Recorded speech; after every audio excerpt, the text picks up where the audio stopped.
Buenos días a todos y bienvenidos a esta segunda sesión de la Universidad de Verano. Mi charla, esta primera charla, lleva por título Liberalismo, blancos, negros y grises. Es decir, voy a tratar en esta breve conferencia de delimitar qué es claramente el liberalismo, qué no es claramente el liberalismo y qué zonas de grises que no son exactamente temas liberales, pero que guardan una estrecha relación o que pueden guardar una estrecha relación con el liberalismo, también existen, y a lo mejor temas en los que el liberalismo tiene que extenderse o tiene que plantear por coherencia interna o por estrategia o por mera aplicabilidad de los principios generales, tiene que plantear una postura, ¿no? Entonces, primero, ¿qué es el liberalismo? El liberalismo es una filosofía política minimalista, es decir, no pretende pontificar sobre todos los aspectos de la vida de una sociedad, no es una filosofía de la buena vida, no es una filosofía sobre cómo ser feliz, no es una filosofía sobre cómo realizarte o cómo triunfar vitalmente, es una filosofía política minimalista que reflexiona y postula principios o reglas muy generales de justicia, es decir, de los derechos y obligaciones dentro de una comunidad, con el propósito de garantizar o posibilitar la coexistencia pacífica entre los individuos que conforman esa comunidad, a la hora de perseguir sus propios fines. Esa es la idea general del liberalismo. Una filosofía minimalista busca los mínimos necesarios, los mínimos jurídicos necesarios para que los individuos que conforman una comunidad puedan desarrollar sus propias agendas vitales, puedan desarrollar sus propios proyectos vitales, coexistiendo con otros que también quieren desarrollar sus propias agendas vitales y que pueden o podrían ser incompatibles unas con otras. ¿Cómo llegamos a compatibilizar esos proyectos que a priori podrían ser incompatibles y que, por tanto, a priori no podemos decantarnos por ninguno de ellos y hay que permitir, o habría que permitir idealmente, que ambos tengan posibilidades de desplegarse, ¿no? Entonces, el liberalismo, por tanto, son principios o reglas o metarreglas sobre cómo debe estructurarse jurídicamente la sociedad. Y en este sentido, diría que hay tres grupos de reglas dentro del liberalismo. El primero es sobre el ámbito y las condiciones de aplicación de las propias reglas, es decir, a quién se le aplican las reglas y cómo se le aplican las reglas. El primer principio liberal es el individualismo. Los individuos son sujetos de derecho. Es decir, el sujeto de derecho, el sujeto al que le vamos a atribuir derechos y que no va a ser, por tanto, un objeto de derecho ajeno, sino que va a ser el titular de la soberanía jurídica dentro de una sociedad, es el individuo. No es ni el grupo, no es ni el Estado, no es ni el medio ambiente, el ecosistema, no es ni la raza, es el individuo. El individuo como ente, como sujeto que actúa para perseguir deliberadamente unos fines y, por tanto, estamos viendo al individuo como un ser que se va, en cierta medida, autoconstruyendo a partir de los proyectos que decide emprender a lo largo de su vida. Por tanto, primer principio, ya digo, individualismo, soberanía del individuo frente a todas las otras realidades o estructuras que puedan existir o que podrían ser titulares de esa soberanía. Por tanto, el foco, el ámbito de preocupación es la persona. Segunda regla sobre el ámbito y las condiciones de aplicación, igualdad. Fijaos que, de momento, el liberalismo, que es una filosofía que, como veremos, defiende y promulga la libertad, en los dos primeros principios todavía no he hablado de libertad. He hablado de individuo e igualdad entre individuos. ¿La igualdad en qué sentido? Igualdad jurídica. Algunos hablan de igualdad moral. Igualdad jurídica, igualdad de derechos. Todos los individuos poseen los mismos derechos. Es decir, no estamos desarrollando una filosofía política sobre los derechos de un grupo humano en particular, sino de todos los seres humanos, en términos exactamente igualitarios. Y creo que la igualdad es un valor que, como luego veremos, se han terminado apropiando otras filosofías políticas que quieren llevar esa igualdad mucho más allá que la igualdad minimalista que defiende el liberalismo, porque es una filosofía minimalista, mínimamente invasiva, que es la igualdad jurídica. Y ya digo, es un valor absolutamente incardinado en la tradición liberal. Por ejemplo, Hayek dice: la lucha por la igualdad formal y contra toda discriminación basada en el origen social, la nacionalidad, la raza, el credo, el sexo, etc., sigue siendo una de las características más importantes de la tradición liberal. O Mises: el pensamiento liberal siempre se ha preocupado por el conjunto de la humanidad y no por sus partes. El liberalismo no se detiene en grupos limitados, no termina en la frontera de la aldea, de la provincia, de la nación o del continente. Su pensamiento es cosmopolita y ecuménico, toma en consideración a todos los hombres y al mundo entero. En este sentido, el liberalismo es humanismo y el liberal es un ciudadano del mundo, un cosmopolita. Cosmopolita en el sentido de todas las personas, independientemente de su origen, raza, sexo, orientación sexual, tienen los mismos derechos, más allá, por tanto, de fronteras políticas, de fronteras religiosas, de fronteras culturales. Individualismo e igualdad. Sujeto de derecho individuo, todos los individuos tienen los mismos derechos. ¿Pero qué derechos? Este sería el otro bloque sobre cuáles son los principios básicos del contenido de las reglas liberales. El primer principio básico, claro, es la libertad. El derecho fundamental de toda persona es la libertad. Libertad entendida como la capacidad o el derecho a desplegar tus propios planes de acción.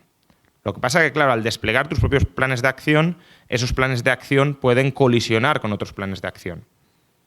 Como decía, hay planes de acción que pueden ser incompatibles, o un plan de acción puede requerir la cooperación con otro que a lo mejor, precisamente porque no quiere cooperar, vuelve tu plan de acción incompatible si él no coopera, o imposible si él no coopera. Entonces, ¿cómo se estructura la libertad? Se estructura permitiendo que cada cual despliegue su plan de acción sin violentar los planes de acción de otros. Es decir, precisamente porque todos los planes de acción merecen a priori una misma consideración jurídica o una misma protección jurídica, nadie puede pisotear el plan de acción de otro, porque si lo hiciera estaría imponiendo su plan de acción sobre el del otro y, por tanto, ese otro no tendría el mismo derecho a la libertad que el primero. Por tanto, para compatibilizar los planes, al menos desde una perspectiva, ya digo, general, cualquiera puede actuar siempre y cuando no impida la acción de los demás, siempre y cuando no pisotee la acción de los demás. Y aquí la idea de coexistencia, de coexistir, es clave. Es decir, uno puede decir: tú me pisoteas porque no me haces caso, pero para obligarte, si te obligo a que me hagas caso, soy yo el que te estoy pisoteando a ti. En cambio, si cada cual desarrollamos nuestros propios planes sin que ninguno interfiera sobre el del otro, nadie pisotea a nadie. Vivimos en realidades separadas, si lo queréis, y cada uno en esas realidades separadas es capaz de desplegar su proyecto. Por tanto, derecho fundamental del liberalismo, la libertad entendida en la tradición no liberal, con matices, claro, pero como un principio de no agresión. Es decir, nadie puede agredir a otro, nadie puede convertir a otro en su esclavo, en su siervo, nadie puede imponerse sobre el otro a la hora de darle órdenes o amenaza de utilizar la violencia en caso de que esas órdenes no sean cumplidas. Sin embargo, la la libertad como principio general, como principio estructurador de la coexistencia entre las personas, como principio básico para permitir compatibilizar planes de acción heterogéneos y muchas veces contrapuestos, es insuficiente en un mundo donde los recursos son limitados y donde, por tanto, van a surgir conflictos inevitables sobre cómo compatibilizar esos planes. Es decir, no es posible en este mundo separar radicalmente a las personas y que cada uno emprenda un curso de acción en aislado frente a los demás si es que no hay posibilidad de convivir. Particularmente los conflictos se pueden dar en dos ámbitos. Uno en el ámbito de los bienes materiales y otro en el ámbito de las personas o de las acciones deseadas. Por tanto, necesitamos otras reglas que de alguna manera desarrollen este principio de libertad, pero aplicado sobre objetos externos en los que pueda haber disputas.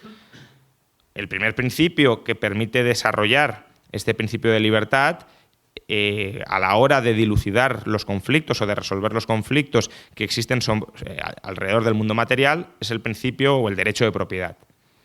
¿Qué es el derecho de propiedad?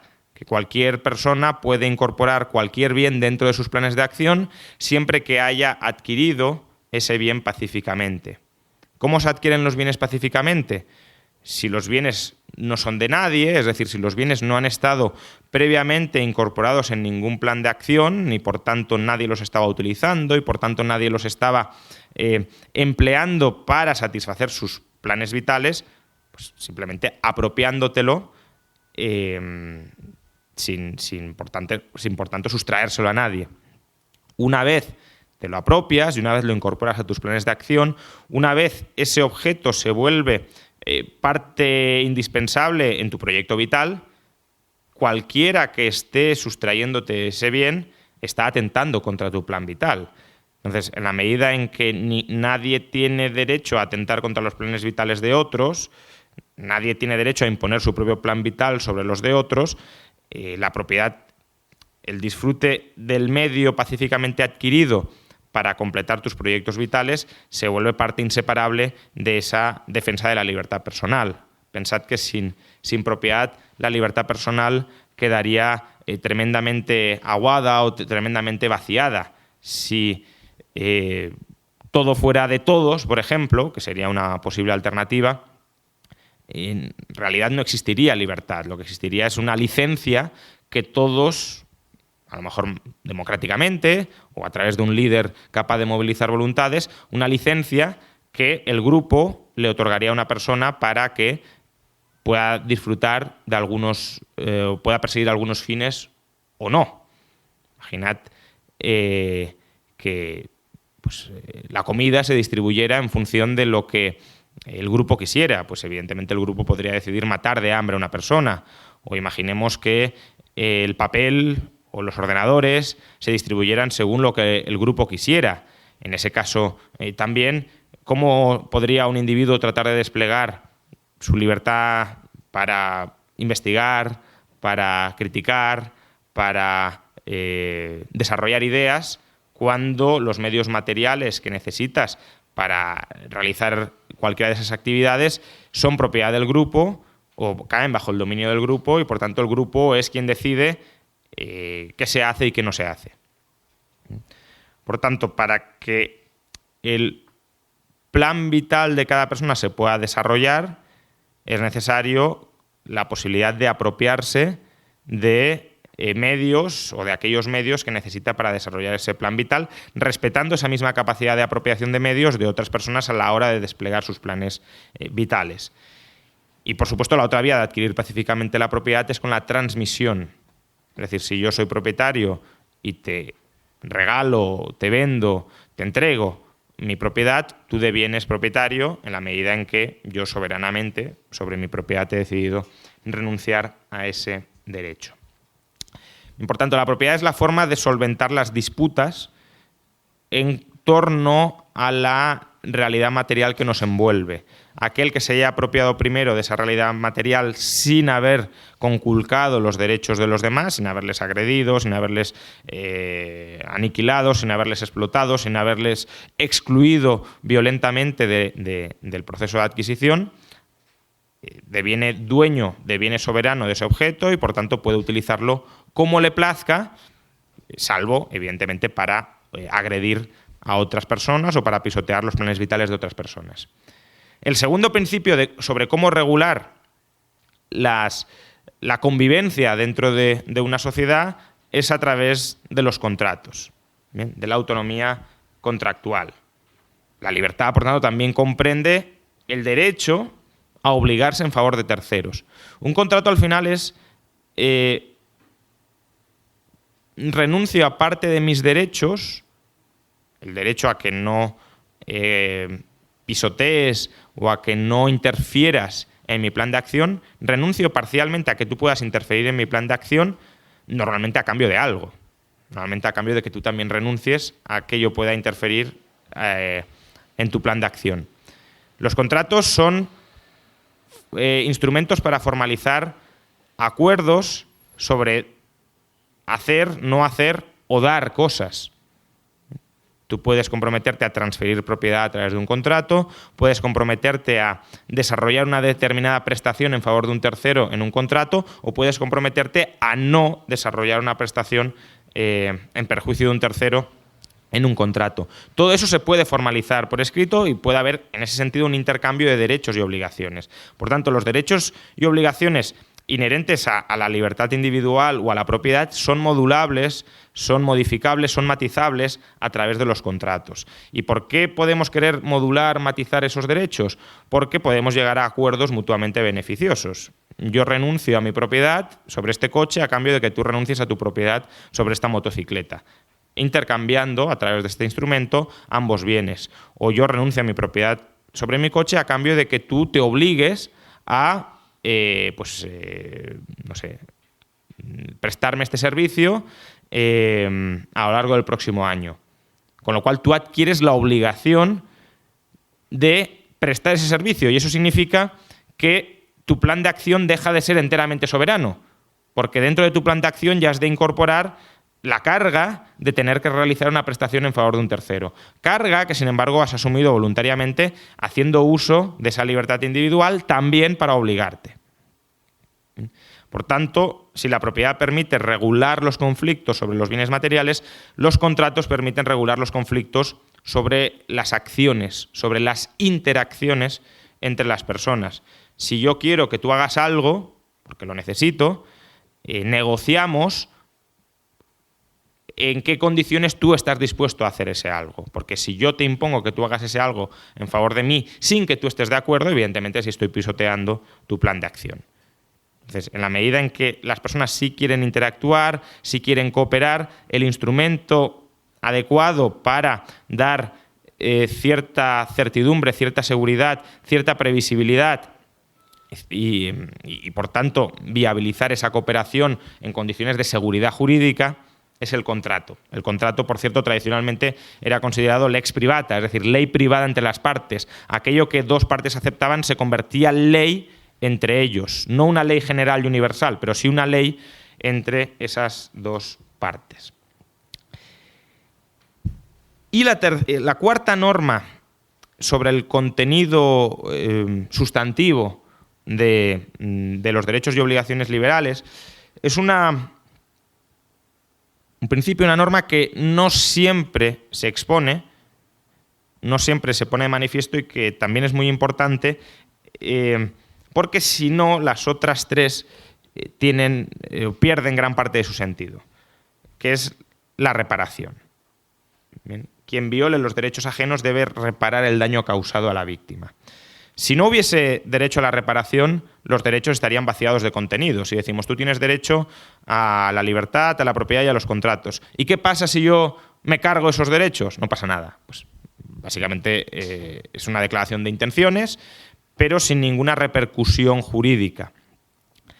El derecho a la reparación lo que fuerza es que aquel que ve sus derechos limitados o conculcados por un tercero adquiera un derecho contra el conculcador, contra el criminal, en un sentido más amplio.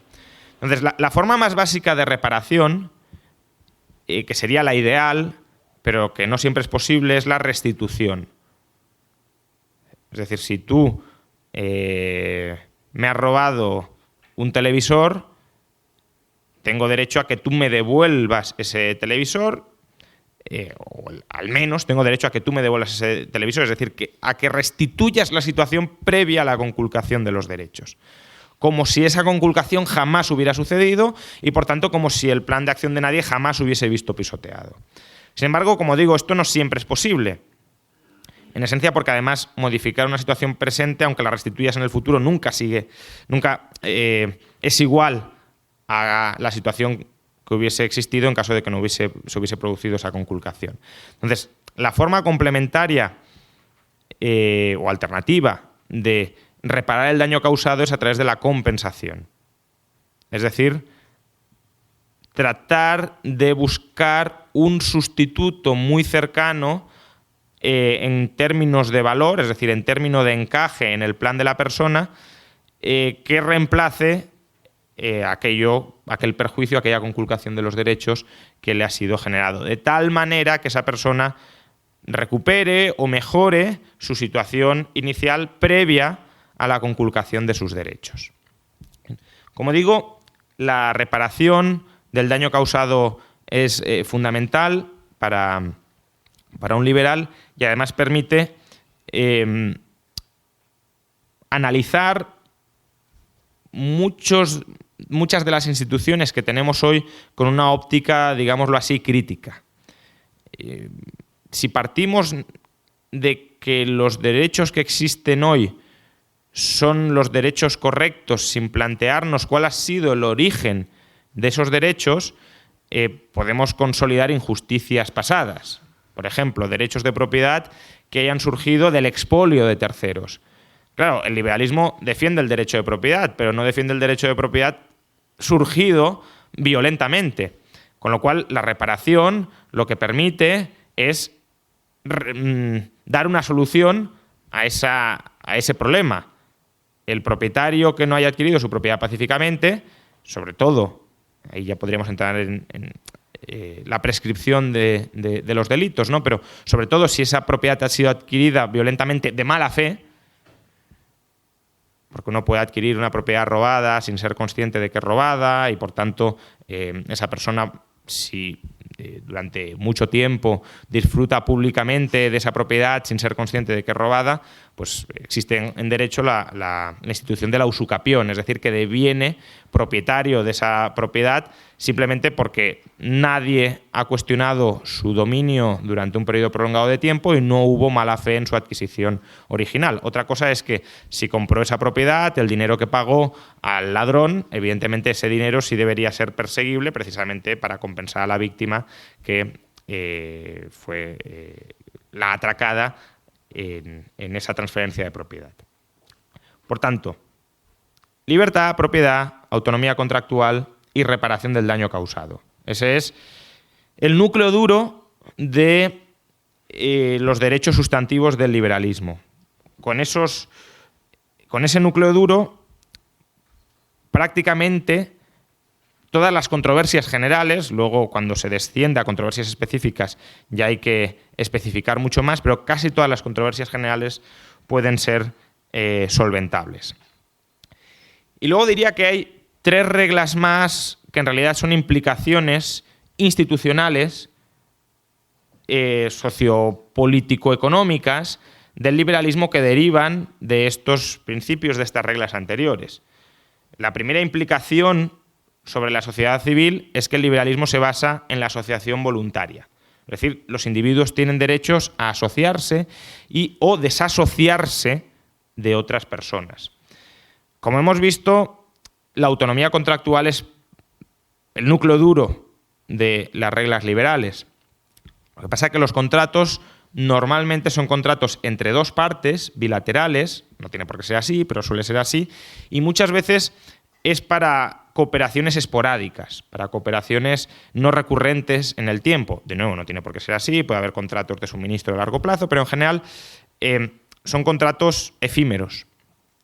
En cambio, si queremos de alguna manera regular la estructura de la convivencia diaria entre un grupo muy amplio de personas, ahí es cuando adquiere sentido la libertad de asociación.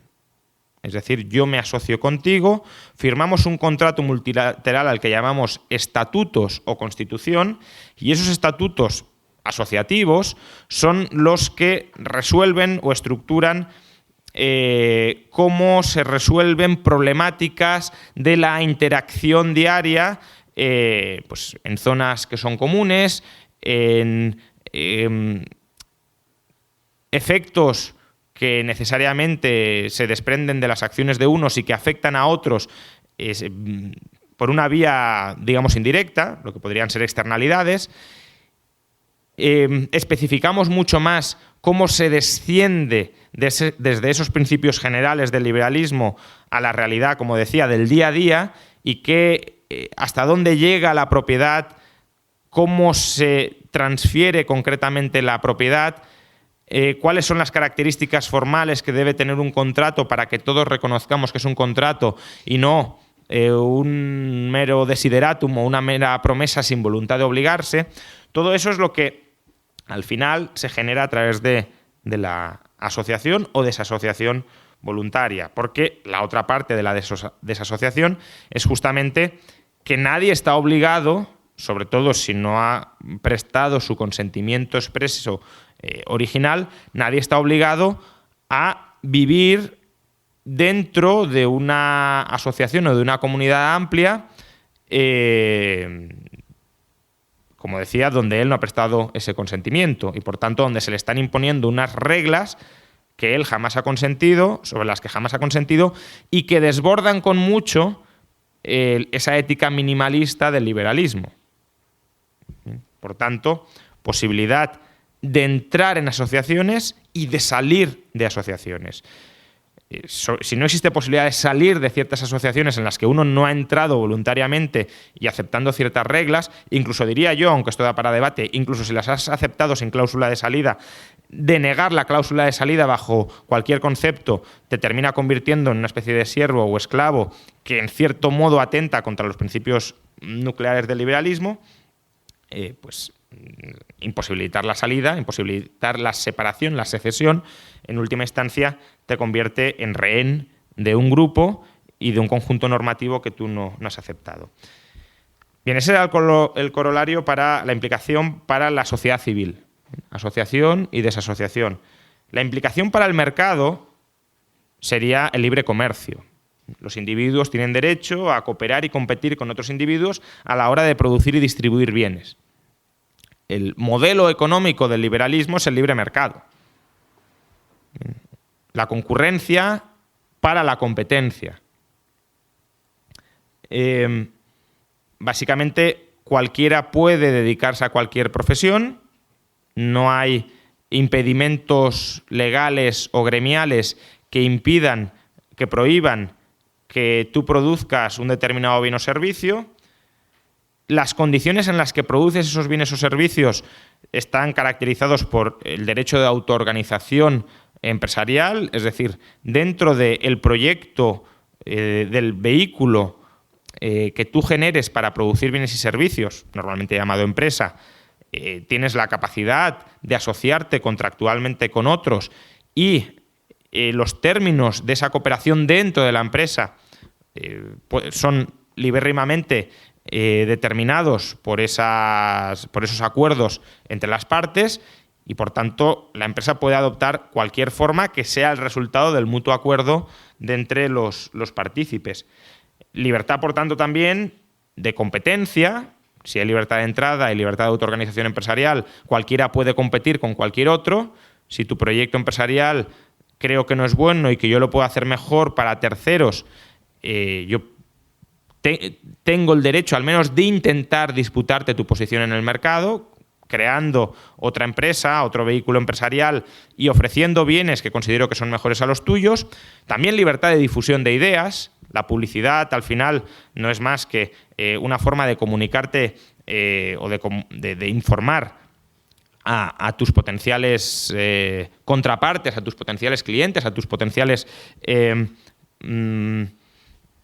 factores complementarios de las bondades de cooperar contigo y, por tanto, toda limitación a esa libertad de difusión de ideas, al margen de que pudiéramos considerarlo una limitación de la libertad de expresión, es también un atentado contra ese libre mercado que se deriva del derecho de propiedad, del derecho de contratos, del derecho de asociación en el ámbito estrictamente económico o productivista de la sociedad.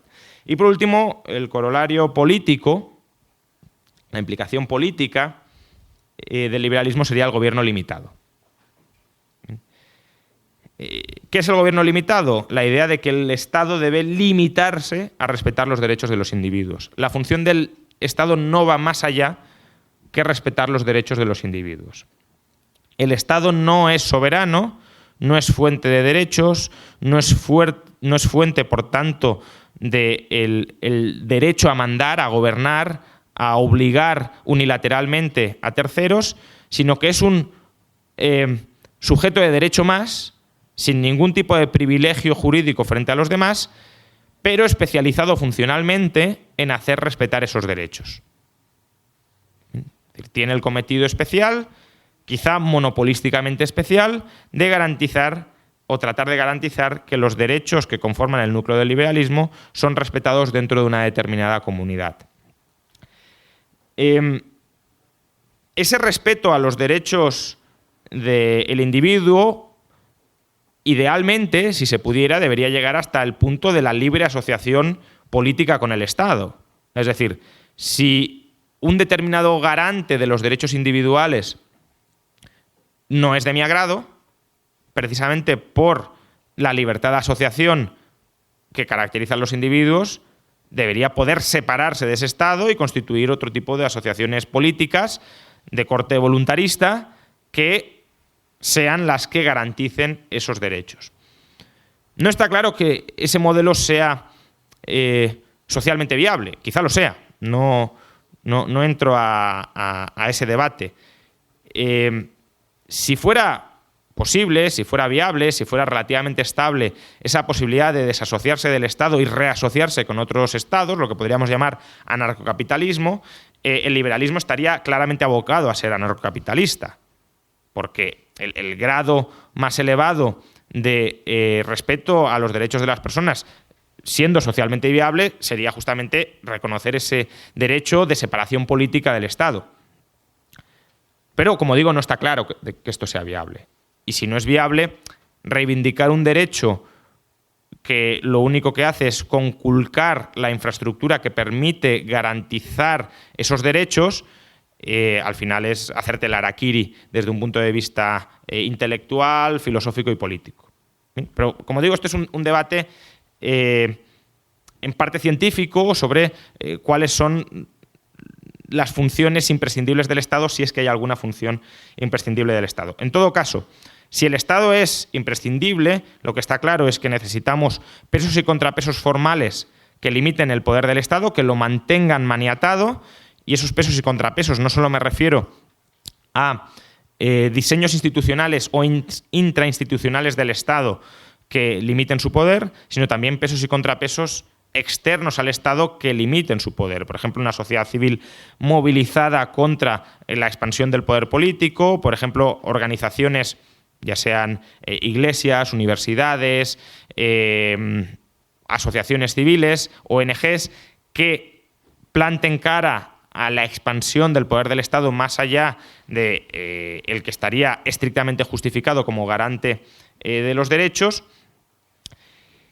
Y a su vez, y esto es importante creo remarcarlo, precisamente porque el Estado no es soberano, la democracia tampoco es soberana sobre el individuo. Es decir, el liberalismo parte de la defensa del derecho del individuo, no del derecho del grupo a gobernar al individuo, ni siquiera cuando ese grupo se organiza asambleariamente, siempre y cuando, claro, el individuo no se haya adherido voluntariamente a esa asamblea.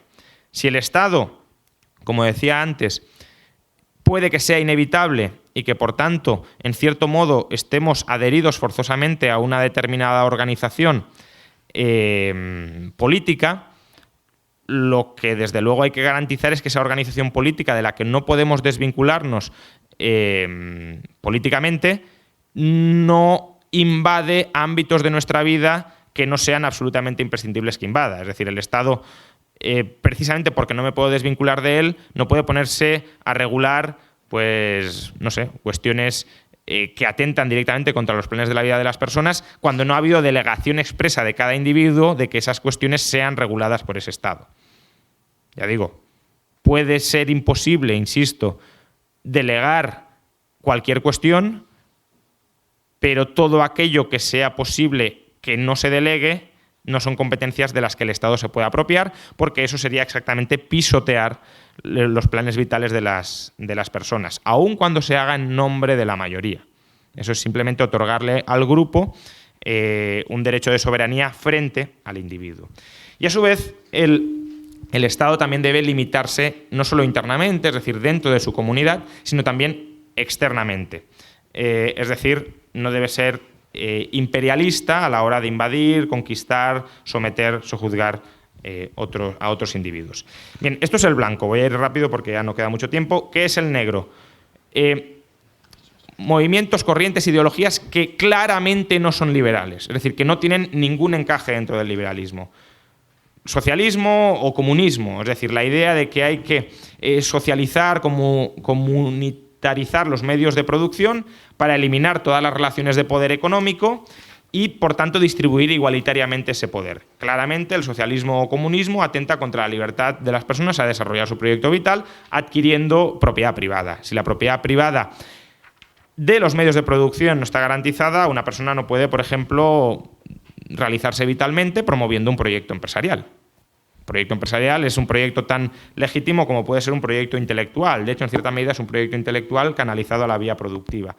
Socialdemocracia, pues la idea de la igualdad de oportunidades a través de la redistribución forzosa de la renta desde unos ciudadanos supuestamente más favorecidos a otros más desfavorecidos. Se trata de una especie de solidaridad forzosa, justificada por la pertenencia a una determinada comunidad, pero en la medida en que la pertenencia a esa comunidad no haya sido voluntariamente decidida, esa redistribución forzosa de la renta claramente atenta contra los proyectos vitales, contra los objetivos vitales de unas personas que no necesariamente tienen por qué querer ser solidarias con otras. Puede ser bueno, positivo, que lo sean, pero recordemos, el liberalismo no es esa filosofía sobre qué constituye una buena persona, sino cómo minimizamos o cómo permitimos compatibilizar los proyectos de vida de las personas sin privilegiar a ningún proyecto de vida en particular.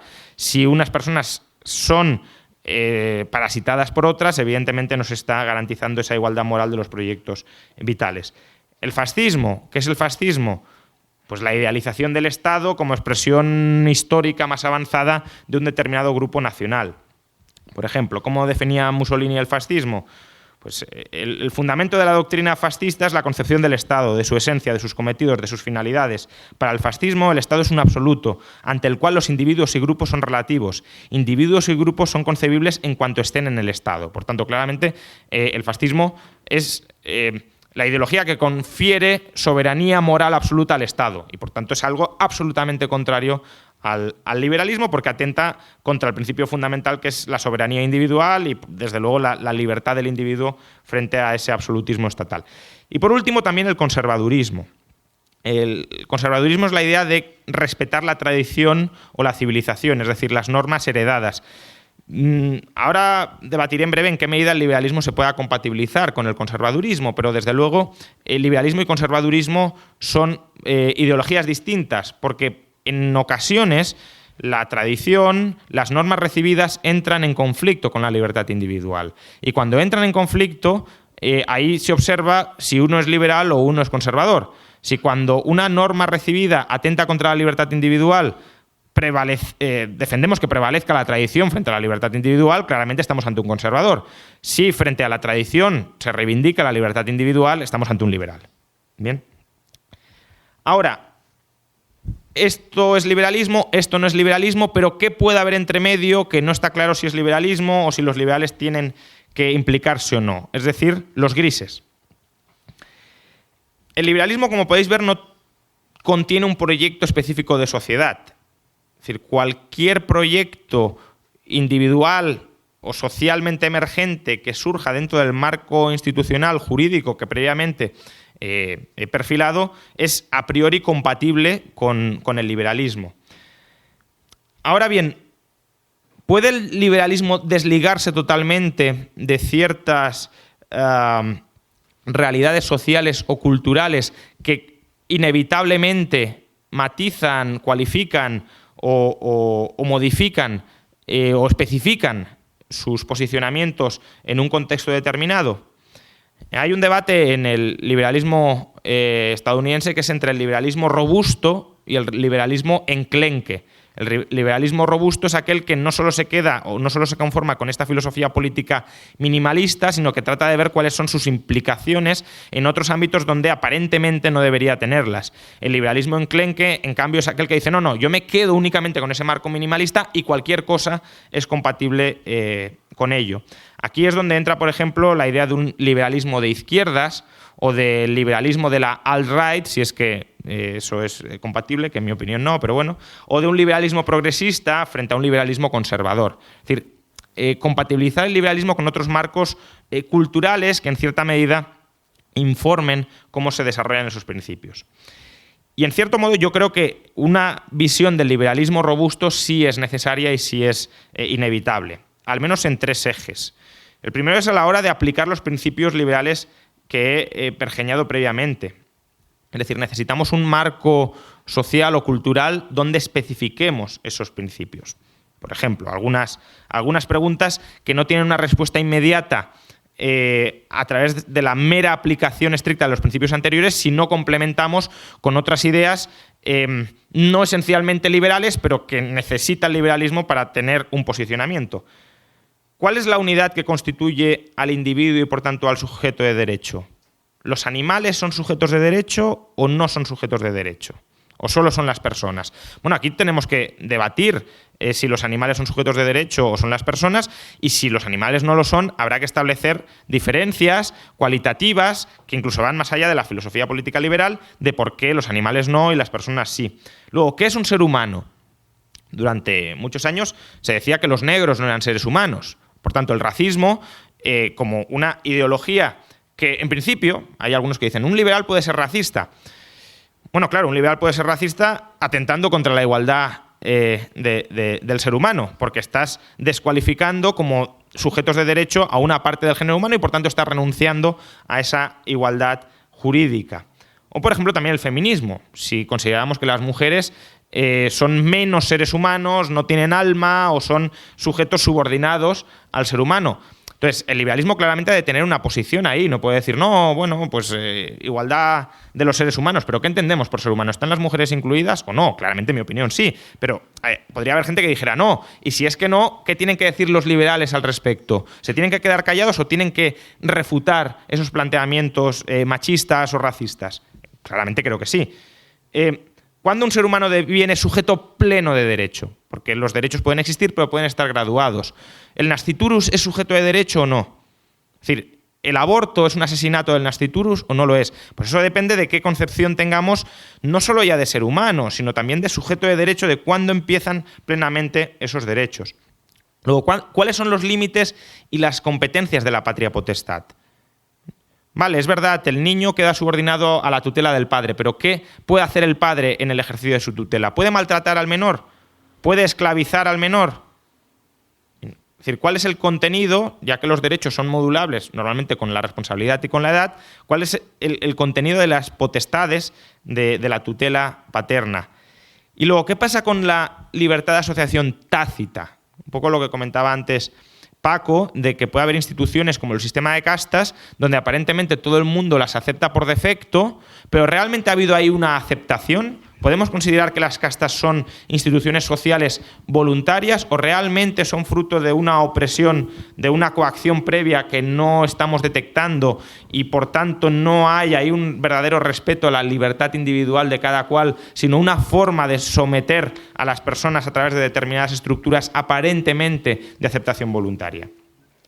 Luego, segundo ámbito de grises, el liberalismo también ha de ser coherente con sus propios principios. Es decir, ¿por qué somos liberales? ¿Somos liberales porque, bueno, hemos caído aquí? ¿O porque consideramos que hay algo verdaderamente valioso dentro de los objetivos del liberalismo? ¿Y qué es eso algo meramente valioso? Algunos liberales dicen minimizar la violencia, pero minimizar la violencia per se no creo que sea el objetivo realmente de ningún liberal. En Corea del Norte, por ejemplo, la violencia, al menos en términos sociales, está absolutamente minimizada. Podemos decir que hay una violencia institucionalizada muy fuerte, por supuesto, pero a cambio de que la sociedad esté más o menos pacificada. Después de matanzas generalizadas también hay una minimización de la violencia en la medida en que prácticamente no queda nadie vivo. Entonces, la idea de la paz de los cementerios. Los cementerios es el sitio más pacífico que existe, pero evidentemente no es el ideal de una sociedad civil vibrante. Entonces, creo que el objetivo no es solo minimizar la violencia, sino minimizarla en el ejercicio individual de la búsqueda de tus propios proyectos vitales. Es decir, como decía, compatibilizar los proyectos vitales con los proyectos vitales de otros individuos. Ahora bien, ¿cómo esto se compatibiliza con la existencia de estructuras sociales que aun cuando sean fruto de la espontaneidad puedan ser opresivas? Es decir, ya no estoy diciendo incluso que hayan surgido coactivamente y que por tanto sean estructuras opresivas en origen, sino aun cuando hayan surgido voluntariamente, ¿hasta qué punto se puede defender su persistencia cuando atentan contra esa autonomía individual para buscar tus propios proyectos? Por ejemplo, la idea del patriarcado, es decir, la opresión cultural de la mujer y su reclusión doméstica, la liberación sexual, es decir, la opresión de otras formas de liberación sexual o de expresión de preferencias sexuales que puedan ser socialmente marginadas. Nadie coacciona realmente a nadie, pero hay una presión social muy fuerte que la cuestión es, el liberalismo debe tratar de combatir, corregir eso, es decir, promover una tolerancia bien entendida, o como es fruto de la espontaneidad ya da igual.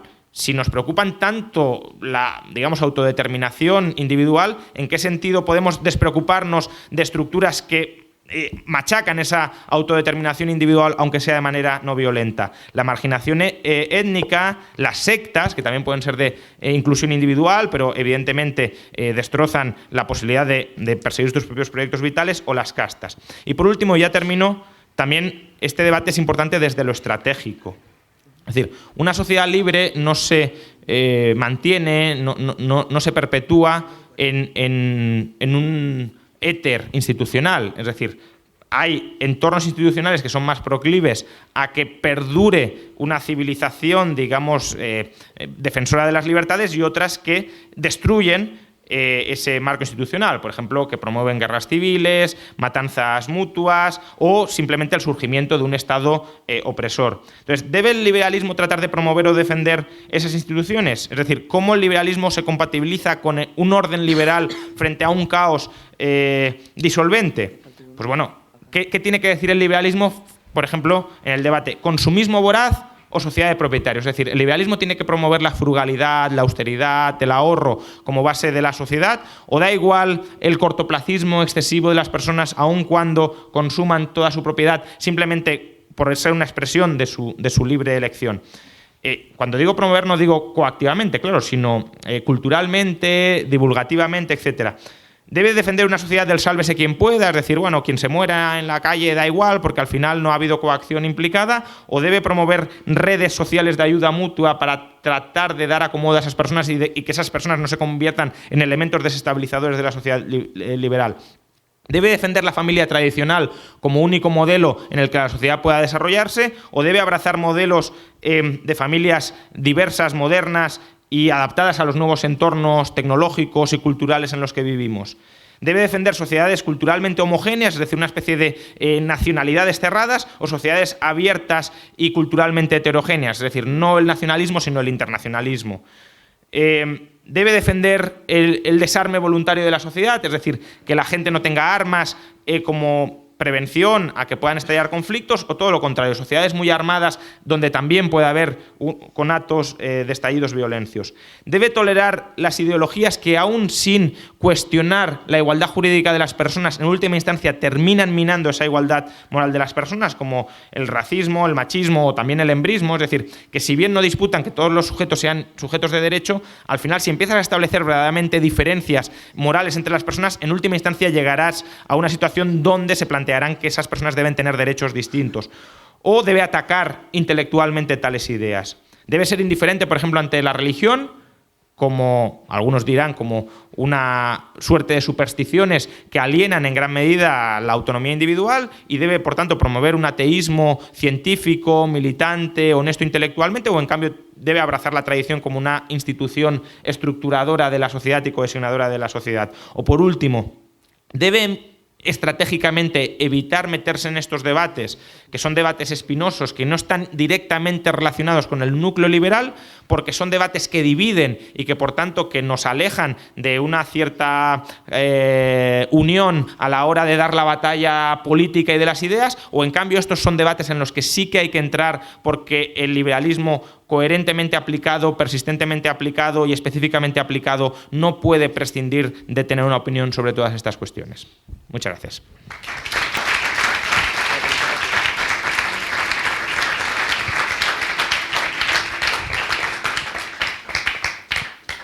Antes de daros la palabra, yo tenía una pregunta, y es... Joder, que no he preguntado hasta ahora. Si te parece problemática la definición de libertad como ausencia de coacción, sobre todo en el sentido en cómo se define la coacción, ¿no? Como amenaza con el uso de la violencia o como uso de la violencia. Y concretamente te quería poner un caso, y es: si yo te niego el acceso a una información que es ya no tremendamente importante, sino fundamental para que tú tomes una decisión, ya no coactivamente, sino simplemente... O sea, intencionadamente yo te niego ese acceso a esa información, y tú no sabes que tienes derecho a ser libre, o que tienes derecho a decidir si te quieres casar o no, o que tienes derecho a millones de cosas. Eso tiene que entrar en una definición de coacción. ¿Tenemos que luchar contra ese tipo de coacción o no? Yo, por lo que decía, en la medida en que el liberalismo sea una ética o una filosofía política minimalista, también las definiciones de coacción deberían estar lo más acotadas posibles. Quiero decir, uno podría decir: si yo sé que mi casa se va a si yo sé que tu casa se va a revalorizar y no te lo digo, y te la compro, te estoy coaccionando, porque eso es una información vital para que tú tomes una decisión. Pero evidentemente hacer pública esa información que me he trabajado yo, que es privativa mía, pues sería una coacción del proyecto que yo intento hacer con tu vivienda, pactando pacíficamente comprarla. Yo creo que ese es justamente el tipo de grises en los que caería una especie de activismo social liberal de si realmente nos preocupa la libertad individual, ¿cómo podemos quedarnos diciendo en general que los hombres son libres y luego no informar, por ejemplo, de que los hombres son libres, o de cómo pueden proteger, preservar su libertad para, haciendo uso de la libertad, vivir una vida mejor, ¿no? Sobre todo en determinados contextos sociales o culturales donde esa libertad puede ser formalmente respetada, pero en la práctica conculcada. Con lo cual, en la escala de grises, como decía, creo que es donde cabe el asociacionismo civil para transmitir ideas que, si bien no afectan al núcleo estructural de las leyes o de las normas de una comunidad política, sí es muy positivo, tanto a la hora de perfilar la aplicación de esos principios, a la hora de ser coherente con los objetivos últimos de los liberales, que es, si lo queréis, la libertad individual o la liberación de cada persona a la hora de perseguir sus proyectos vitales, y de tratar de preservar el orden social liberal, donde sí es importante, ya digo, sin instrumentar la coacción, sin incluso modificar los términos en los que entendemos la coacción, tratar de influir en esas cuestiones, porque, ya digo, son esenciales para la coherencia de todo el proyecto. ¿Te parece que los liberales tienen que actuar siempre de forma ortodoxa con respecto a la no regulación de los mercados, o hay momentos en los que sí? Digo en particular una charla que tuvo Elon Musk con Joe Rogan hace unas semanas, el cual él hablaba de forma alarmista respecto a la inteligencia artificial, y que en algún momento iba a llegar a ser incontrolable por el ser humano y que por lo tanto habría que regularla para proteger al ser humano en general. Sí, bueno, a ver, hay situaciones que podríamos llamar situaciones catastróficas donde quizá los principios de filosofía política concebidos para minimizar la violencia en un orden medianamente estable, pues quizá no aplican. Ahí claramente lo que se reivindica es el famoso principio de precaución, es decir, si yo creo que algo puede generar un daño muy grande, voy a tratar de evitarlo. Pasa que, claro, el principio de precaución aplicado de manera ilimitada es un principio de paralización absoluta de las acciones de otros, incluso podría ser un principio de censura absoluta, ¿no? Es decir, como se pueden llegar a extender las ideas comunistas, voy a impedir que exista un tal señor Carlos Marx, por ejemplo, que a lo mejor no, ha causado mucho más daño del que probablemente a causar la inteligencia artificial. Entonces, tenemos que, por principio de precaución, prohibir eso. Pues hombre, cuando tú te sientes fuertemente amenazado por algo, hay una amenaza potencial de coacción muy fuerte, ahí en la definición de coacción sí que entra la amenaza de coacción y por tanto la legítima defensa, ¿no? Imagínate un señor que sepas que está medianamente desequilibrado y que va con pistolas por la calle. Pues ahí sí que no hace falta que ese señor se ponga a disparar y matar gente para tratar de detenerlo y de impedirle que cometa tales ataques. Entonces, si hay una amenaza de coacción muy evidente y muy directa, sí entra en la legítima defensa, o creo que entra en la legítima defensa, es lo que podríamos discutir en el gris y en la aplicabilidad del principio de libertad, si entra a detenerle. Pero claro, si eso lo extendemos muy laxamente, pues al final te cargas la libertad. Aquí. Mi pregunta es, ¿cómo un liberal puede ayudar a resolver externalidades negativas? Por ejemplo, un caso concreto en Guatemala, que es de donde yo vengo, donde hay serios problemas entre comunidades indígenas y empresas mineras, ya que el gran problema, bueno, básicamente podrían ser dos. Uno es que la población indígena dice que ese es su territorio por cuestiones históricas. Y segundo, porque debido a la estructura productiva, supongo, la operación de las mineras provoca temblores y pues daños ambientales e incluso a la salud de las personas. Y este es un problema en Guatemala que lleva años y parece que no va a llegar no tiene una solución en el corto plazo. Entonces, ¿cómo uno puede entrar a mediar en ese tipo de o sea, bueno, yo no veo un conflicto tan difícil. Ahí hay, por un lado, un conflicto de intereses económicos de las empresas mineras. La cuestión es esos intereses económicos, ¿qué origen legítimo tienen? Es verdad que los poblados indígenas pues probablemente hayan ocupado esos territorios. Quizá no los han ocupado plenamente, ¿no? Porque también la propiedad es relativamente divisible. Si tú a lo mejor necesitas un territorio para adorar a tus dioses, por ejemplo, pero no te preocupa el subsuelo, ¿en qué sentido te has apropiado del subsuelo cuando no lo has incorporado realmente a tus planes de acción? Pero si ya no es solo que se apropien del subsuelo, sino que además generan externalidades visibles sobre aquellas partes del territorio de las que ciertamente se han ocupado, ahí hay una agresión clara de esos intereses económicos de las compañías mineras sobre los poblados indígenas. ¿Soluciones? Pues parece que las soluciones que mejor funcionan, de nuevo, es respetar los principios liberales. Si los poblados indígenas son copropietarios de esos territorios, reconozcámosles el derecho de copropiedad sobre esos territorios y luego ya las empresas mineras se encargarán de negociar con ellos los términos de apropiación o de aprovechamiento de esos territorios, porque les tendrán que pagar un dineral si quieren explotarles, un canon o lo que sea, o directamente comprarles el territorio, pueden vender una parte, no otra, pueden exigir que exploten las minas pero sin generar daños en el territorio que, por ejemplo, ellos sigan ocupando. Pero claro, ¿dónde está el derecho original? Pues parece que en los poblados indígenas, no en las compañías mineras que han llegado donde antes ya había alguien que estaba utilizando unos determinados territorios. Y eso normalmente además se hace con la connivencia del Estado para conculcar los derechos de propiedad preexistentes. Y el Estado ahí, en todo caso, insisto, lo que debería hacer es reconocer, quizá registralmente, esos derechos de propiedad o de copropiedad, pero nada más. Pues muchas gracias por la charla. Yo quería preguntarle sobre eso. Sí.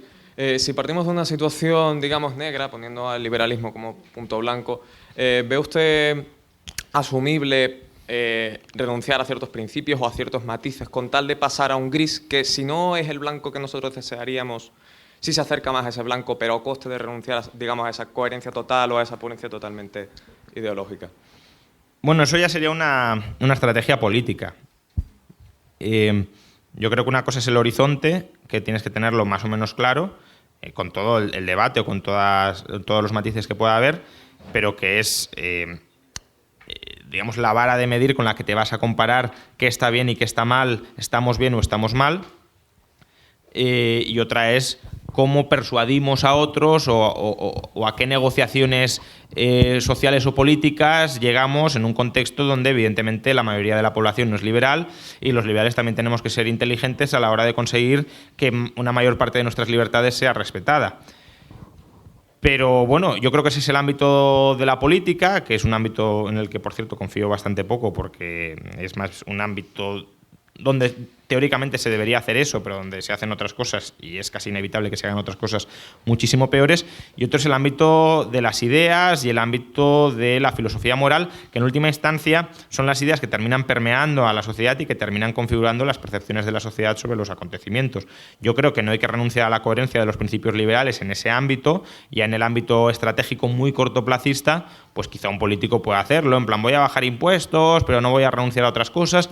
Bueno, todo lo que nos acerque al horizonte, bienvenido sea, aunque no se presente un programa maximalista, pero ya digo, eso en el caso estricto de la política. En el caso de las ideas, creo que sí que hay que ser radicales, y es decir, hay que ir a la raíz de la cuestión. Sí, ayer hice una pregunta similar. ¿Qué claves ves tú que puedan ser divulgadas de una forma sencilla a la población para poder competir con los principios no liberales o de izquierdas? A ver, es complicado porque, claro, tenemos un paradigma dominante y no somos precisamente mayoritarios, y por tanto atacar el paradigma dominante que se refuerza a sí mismo creo que es complicado, pero yo trataría de ilustrar continuamente cómo el liberalismo ofrece una, no perfecta, pero sí una mejor respuesta a muchas de las problemáticas sociales que existen, y cómo las soluciones no liberales que se intentan plantear a esos problemas en realidad son soluciones donde no se respetan los derechos de las personas, los derechos individuales de cada persona, y donde además hay por debajo normalmente intereses parasitarios, quizá no conscientes, pero sí inconscientes. Y por tanto ilustrar cómo al final el hecho político no liberal es una guerra civil encubierta dentro de la sociedad, y por tanto, si uno de verdad cree en la igualdad entre las personas, cómo eso es incompatible. O dicho de otra manera, intentaría contrastar la utopía liberal correctamente entendida, es decir, como ese marco de disputa no óptimo, pero sí el mejor que conocemos de la mayoría de conflictos existentes, frente a la distopía que constituyen otros modelos de filosofía política, donde claramente no se respeta ni la libertad ni la igualdad entre las personas. No es que sea una estrategia que vaya a dar sus frutos inmediatamente, porque no es así, pero sí creo que es una forma de ir minando las bases de ese consenso no liberal que existe hoy, y que, como digo, son bases sobre las que no se suele reflexionar, y que una vez reflexionas de manera más o menos honesta, pues se te puede caer todo el resto del tenderete. Bueno, muchas gracias, Juan Ramón. Ahora tenemos 20 minutos de descanso y luego continuamos.